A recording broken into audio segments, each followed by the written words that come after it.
مقصد نہیں ہے، مقصد یہ ہے کہ ہنسنے کے ذریعے ایک انسان کا موڈ فریش ہو جائے گا اور جو ذہن میں کچھ الجھنیں وہ ختم ہو جائیں گی۔ اور سائنس جو کہتی ہے، اصل تو قرآن و حدیث ہے، سائنس کی کوئی ضرورت نہیں، ساری باتیں یعنی کہ صحیح ہوں اور فائدہ مند ہوں، لیکن سائنس یہ کہتی ہے کہ کبھی کبھی ہنسنا بھی چاہیے، آدمی کو خوش رہنا چاہیے۔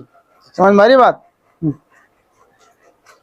یہ دو تین واقعے مطلب چھوٹے چھوٹے میں سناتا ہوں، اگر جو کتاب میں ڈھونڈ رہا تھا وہ کتاب مجھے نہیں ملی، لیکن جو میرے ذہن میں پہلے سے ہی تھے۔ ایک بزرگ صاحب تھے، ایک شوہر تھے اور ایک ان کی بیوی تھی، اور دونوں بزرگ تھے۔ تو جو شوہر تھے وہ بیمار ہو گئے تھے بہت زیادہ، بالکل مرنے کے قریب تھے۔ تو ان کی بیوی ان سے بولی کہ اللہ تعالیٰ آپ کی جگہ پہ مجھے لے جائے پر تمہیں کوئی بیماری نہ ہو، یعنی وہ اپنے محبت کے اظہار کر رہی تھی اپنے شوہر کے ساتھ۔ لیکن بہت ساری باتیں بس الفاظی ہوتی ہیں اور وہ حقیقت میں نہیں ہوتی، ایسا ہوتا ہے۔ یہ بعض مرتبہ انسان ایسا کہہ دیتا ہے جذبات میں، اچھی بات ہے، لیکن اس کا کرنا بڑا مشکل ہوتا ہے۔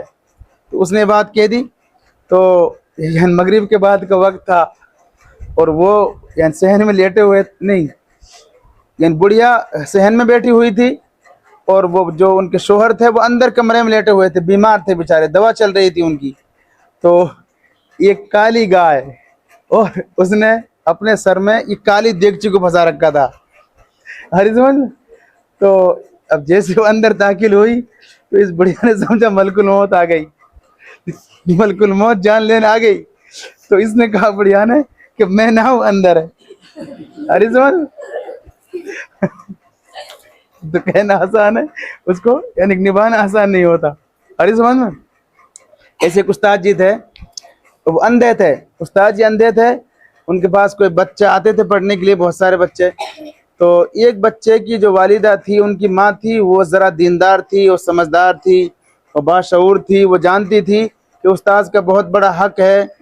اور اس کے ضمن میں آپ کو چند مسائل بتاؤں گا کہ استاد کا بڑا حق ہے، یعنی استاد جو بچے کو دین سکھائے اس کا بہت بڑا مقام ہے، اس کا احسان عظیم ہے۔